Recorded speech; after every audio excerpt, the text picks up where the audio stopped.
Hi there, Greg from Penguin Motors here with the latest part in our Harris rebuild video. Last time I left you, it was all smiles and roses, cylinder head fresh off the flow bench, making nice flow numbers. We were good, we were happy. So the next step in the process was just to machine a bit off the face, just to get the compression ratio where I wanted it. We only had about 30 thou off it, so no great shakes. And I thought job done. And then stood here one day with the head upright on the bench, like this one is. Something caught my eye in the light, and I thought, surely not. That looked like a hairline crack across there. In fact, I insert an image. So I can only assume what was happening is that head was developing a crack, but it hadn't got as far as the surface. So machining the extra 30 thou off it then exposed the crack. Now, I've run heads like that, and I've had heads like that do quite a few hours on the dyno, but eventually that will open up and become an issue. And I talked to my client, and he's the same opinion as me. Well, you know, castings are liable to crack in the can, and they will, and given long enough, eventually they will all crack. But to start out with a head casting that we know already has a crack in it, it is a false economy. So we needed yet another head. I was running out of heads anyway, myself, and it takes so long to hand pull to head, get it all the same, get good flow numbers. I decided to buy in a CNC head. Now, there's a lot of hoo-ha about CNC heads, but they're only as good as the program that makes the pull shape. Given the correct program, they will make good flow numbers. I bought in a CNC head. Excellent, right, we're all good to go now, aren't we? Well, nearly. Once I had the head here, I like to fit it up, valves, and some soft valve springs. That one's on the floor. And then I can take the cam, and this is the actual cam we're going to use. Brand new Ken. I'm not going to tell you the profile yet. And fitted the cam, set the tap clearance, and mount it over by hand. There's a couple of reasons for doing that. First, everyone makes a big fuss about angle of rockers and geometry, and to a point, as long as they're in the middle, it doesn't really matter. But I've got a follow here, I've marked up with some paint, and actually, if I bring it in, the camera will zoom in on it. Yeah, you can see there, it did have, so you can see there, it did have yellow paint all the way across, and the wiping action, the cams wipe the paint off, and you can see that the swept area, the wiped area, is in the middle of the follower. So happy days. Our valve geometry is pretty close to where we need it. DTI. Put a DTI on the valve head, measure the lift, and oh dear, we were well short of what I was expecting for the camshaft, which left me two options. Go up a cam. That would, if I went up a more radical cam, that would have got me the valve lift I wanted, and would have probably got the timing close to what I wanted, but I suspect we'd have had the right amount of lift, similar lift at TDC, but probably more duration, and the more duration bit wasn't the bit I wanted. So I either had to go up in the cam or look again at the valves. Now, the valves that came in with the CNC head have got stellite tips. I can't shorten them. Well, you can take 10 thou off, but any more than that and you could be in trouble. So shortening the valves wasn't an option. As it happened, I had another CNC head here that was done on a different program, and I tried that, and that didn't really work either. So at this point, I've got some valves on order from Paul Ivy, REC. and we're going to substitute the valves that came with the head for these Paul Ivy ones. These Paul Ivy valves are shorter. So let's give you a demonstration. So what we've got here on the end of this head is a digital height gauge. You can see the numbers go up and down. I might zoom it in. Right. So if I take one of the valves that came with the head, pop that under there and drop the gauge down, I'm going to zero this. Right. So there we go. 0. I can't actually see from here whether that's in metric or imperial, but we'll find out in a second. So I'm going to take that valve out and I'm going to put our replacement REC valve in. In fact, that slides just under there, we can see that's shorter. Right. On that quick check there, that is shorter by 17 thousandths of an inch. Now on a Pinto, you've got a ratio of roughly 3 to 1. So if we round that down to 15 and said that valve was 15 thou shorter, it would actually produce us 5 thou more valve lift. So more valve lift is good. Now this isn't exact because the exact point that the seat sits does make a difference. But I'm now going to pop both valves in a head and we're going to see there is a difference in valve lift between the two. So here we've got a head. I popped on a light spring just because it makes it easy to check. And cam's inserted. Lovely, right. So I'm going to flick this round and stick a DTI in the valve and we're going to check the valve lift. DTI fitted with the valve I supplied. I'm going to simply rotate the camshaft and see how much lift we get.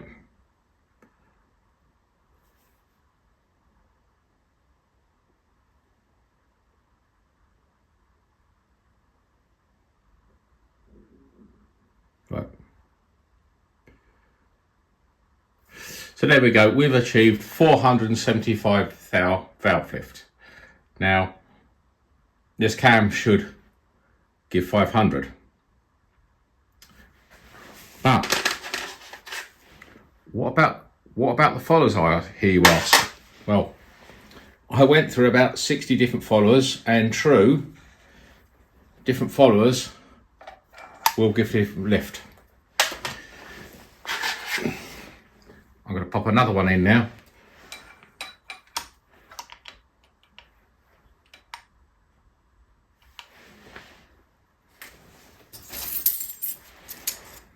And we know this one will give different lift because the tappet clearance has changed. So I just need to reset the tappet clearance.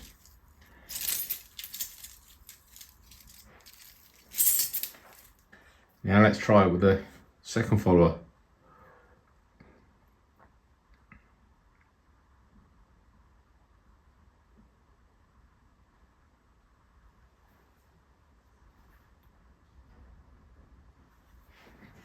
We've got 5 thou more lift this time. So, you know, it just goes to show that there's a difference between followers. Let me just find another one. 484 this time. So it's getting better. So what I'm now going to do is swap to our REC valve.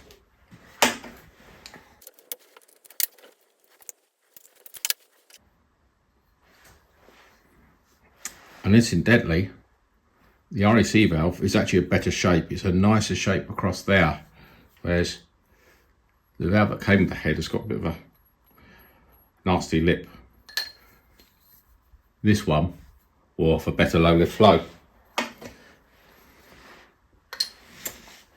Probably won't make any difference at higher flow, follow back in.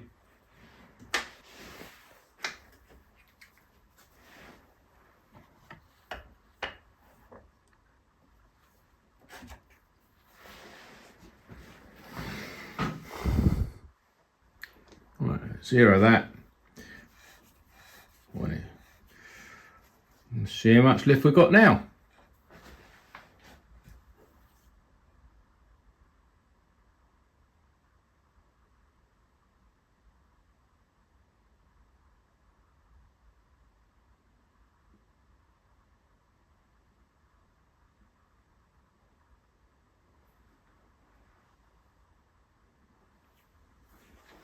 So we've now achieved 489 thou lift. So merely by swapping the valves and on the followers, you can actually make a fair difference to the valve lift.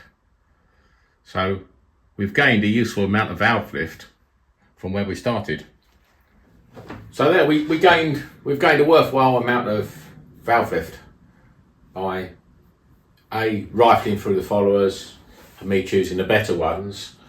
And admittedly, if you're building an engine at home, well, you're only going to have 8 followers and that's your lot.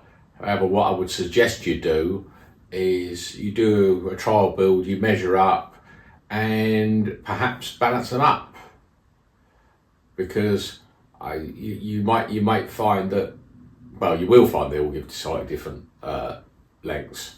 But if you can engineer it and swap them around to kind of equalise the lift best as possible, or so that you pick the best ones and you put the best ones on the inlet side, because that's where it's going to make the most difference. So, you know, there are things you can do even if you haven't got a big stock of followers to choose from. So now we've sorted the valves, although it's not quite dead plain sailing, because the stem treatment on 2 valves are different. They're a different manufacturer, so I've had to ream the guides out in this head slightly bigger to take the REC valves, but that's no big deal.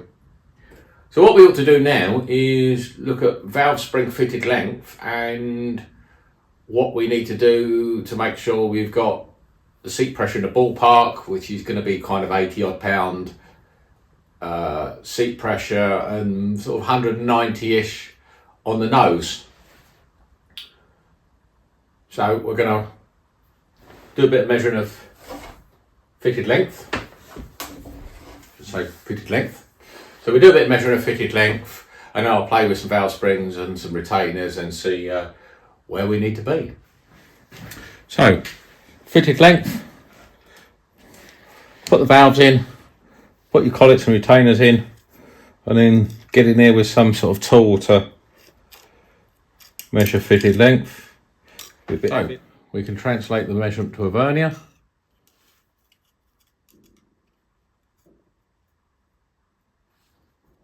So we were a fraction under 37mm there.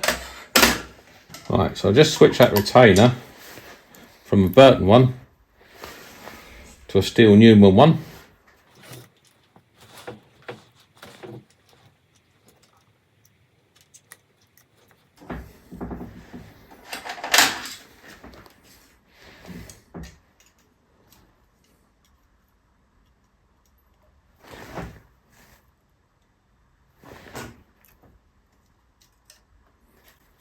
On the Newman retainer, I can tell it's giving us more space. We've got 38mm fitted length on a Newman retainer. So if we were using Kent springs, they would just drop in. So valve springs. These are some of the originals from the Harris engine. Be honest, I already know they're pretty worn, because if you just line them up, they're not all the same length. So some of them have gone softer than others. If you really want a real basic check as to what your valve springs are like, and if one of them has perhaps gone softer than the other, if you take 2 like that and you crush them in a vise Don't crush them to a cold bind, but squeeze them up till they're nearly full compressed, and then measure from the middle to the end and from middle to the other end. The weaker spring will be more squashed. So, just out of curiosity, I now want to see what these are like. I've mislaid 2 of them. I've got 6 here. That's enough anyway. So, with a bit of ingenuity, this is something you can do at home. You don't have to have a valve spring tester. I've got one, but here I'm going to kind of do a demonstration of how I used to do it. This is my milling machine, but I used to do it on my mini mill with a set of accurate bathroom scales. So, what we're going to do is, I've got a scale here, I've got the readout from scales here, I've got 1, 2, 3 block, which just makes it a nice seat to put the spring on, a little plate. I'm simply going to pull the quill down. It's going on the stop, so we're going to squash every single spring the same amount, and it'd be interesting to see what the difference between all of them is. We're just going to work our way through the springs and see how they compare. Spring on the scale.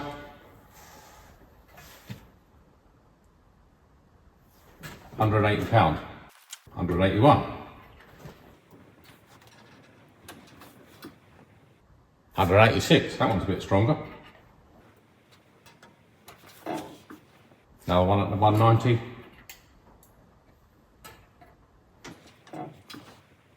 £195. So we've got quite a difference here, and that's only across 6.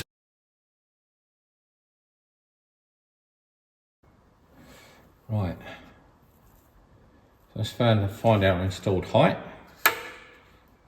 Our installed height on a Burton retainer is 37mm. We are 37. And if I zero it there and move the gauge down to about 500 thou lift, which is where I'm expecting full lift, and I can compress the spring down £200 on the nose. So that's about perfect for what we need.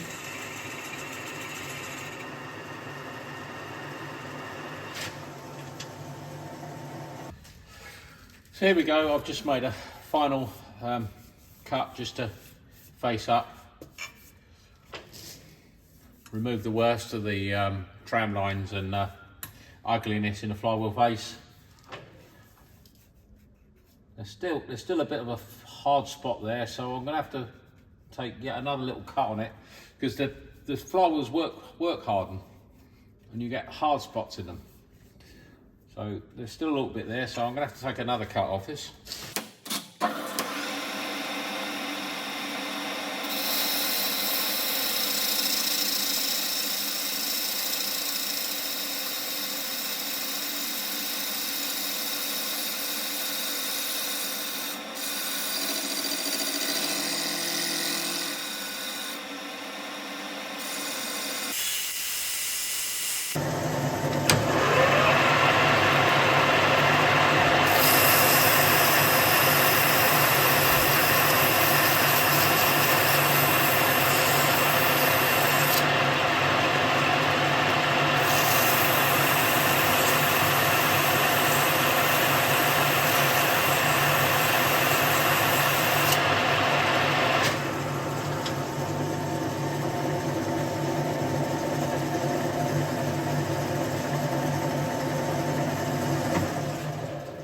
There we go, got a lovely surface for the clutch plate to ride on now. We've got a new old stock genuine Ford pump. To be honest, a lot of the modern pumps are rubbish, so I actively seek out new old stock genuine Ford pumps and I use them where I can. Right. Now, prior to fitting the sump, we have the rubber seals. Now, these don't fit very well, so you can do yourself a favour and ease the fitting by taking a razor blade and just removing the extra flashing from one half or one side of the seal. I'm trying to do this so the camera can see it. Whether it is or not, I don't know.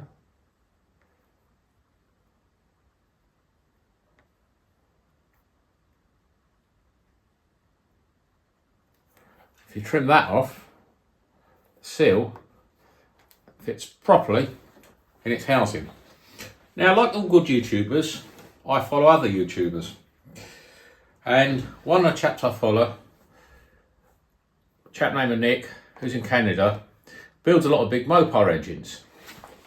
Now, he makes a point that the gasket makes a seal. In other words, not to use sealant on sump gaskets. Because he says the gasket makes a seal, which is quite right. And then usually on his engine dyno, he will demonstrate and do power runs and we'll see the gasket didn't leak. And that's good. And I like to see no leaks. But the only difference is there's a quite difference between a few power runs on a dyno and long-term use.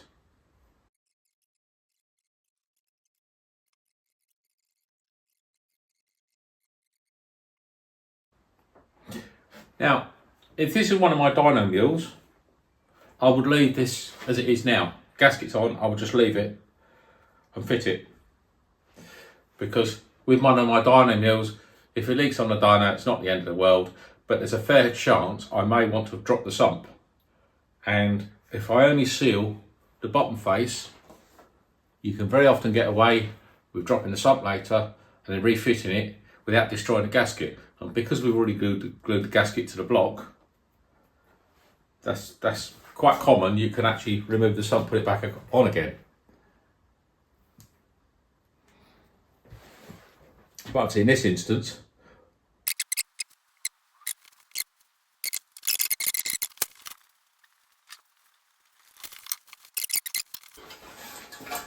I'll drop a nice clean sump on.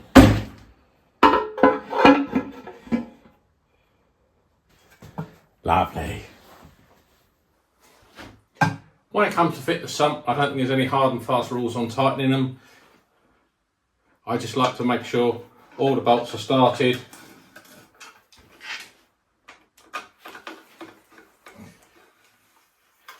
Then I go backwards and forwards, the middle two a couple of times, just gently nipping them down. So that's what I would call the middle four nipped up, or a firm nip. And then we can move on to the others.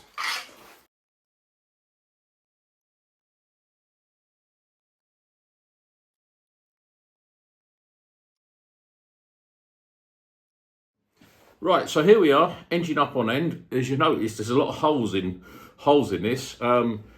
Clearly this has had more than one flywheel down to it at different stages. 2 different flywheels, possibly 3. But not an issue, you know, I ran the engine on the dyno, it was quite happy, so I wasn't bothered. But when I came to put the flywheel back on, I put it on there, and it had a wobble. Now I'm wobbling this around, but it didn't sit flat, even under its own weight, it wouldn't sit flat. And I don't know if the camera will pick it up, but there was a big high spot there. And to be honest, I think whoever drilled the dowel holes in this, put the dowel holes in this last, used a Black & Decker drill and did it by hand, because the dowels aren't square. And in clamping it down, it actually raised a burr, so there was a bump there. A bit of draw filing, I've got it flat.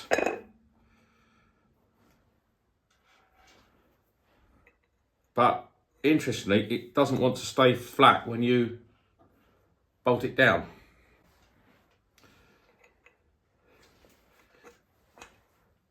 It's flat now, but you try and put that second dowel in, the flywheel tips it up. So we're having a lot of trouble getting the flywheel on.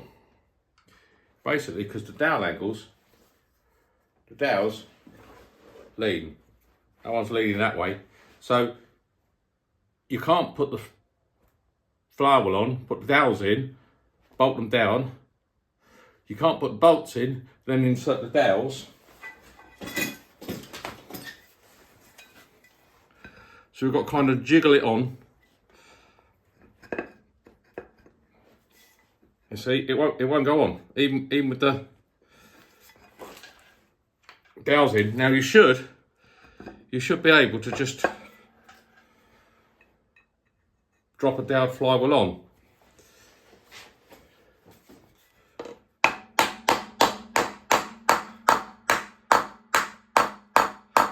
Right, that's got the dowel in. But it's now tip the flywheel up. So we're going to have to try and pull the flywheel down again with the bolts.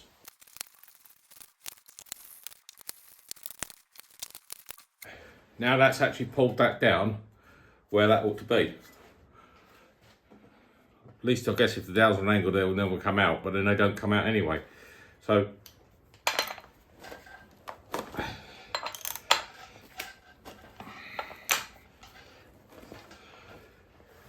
having bolted them down there now, that's flush. I'm going to do an upgrade. I'll put some ARP bolts in.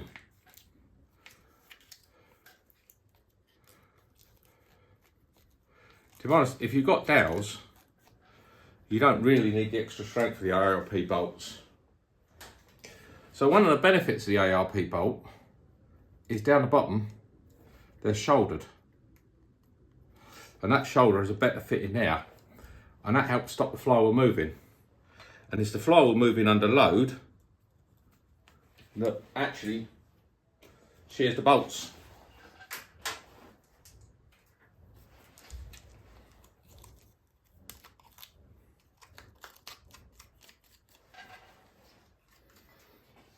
But ARPs do clamp a lot better. A flywheel that's had a lot of use with ARPs, the surface under the bolt head will be compressed. Because they clamp that much better, they will compress the cast iron.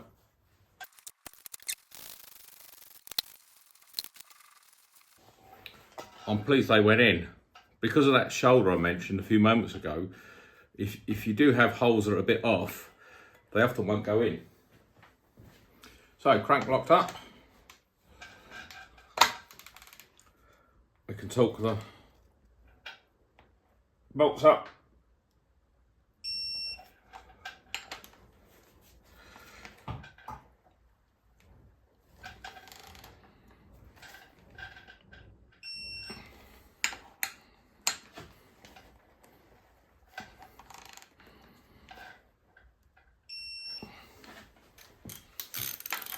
Remove the old bolts.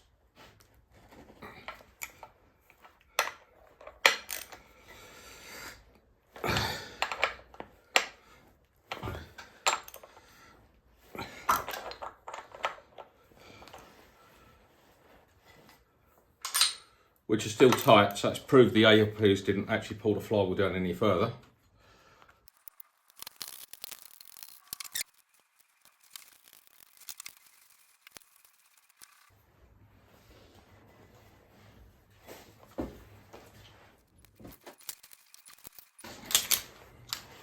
That's it. Normally I'd stop there, but just to be on the safe side, I'm now going to go around all of them just to double check.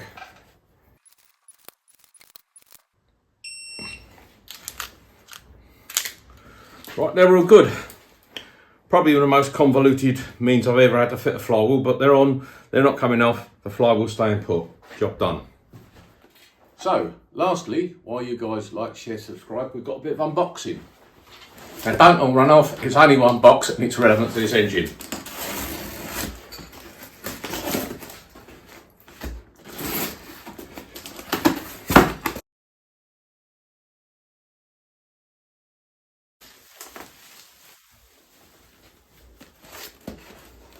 and a best stick distributor.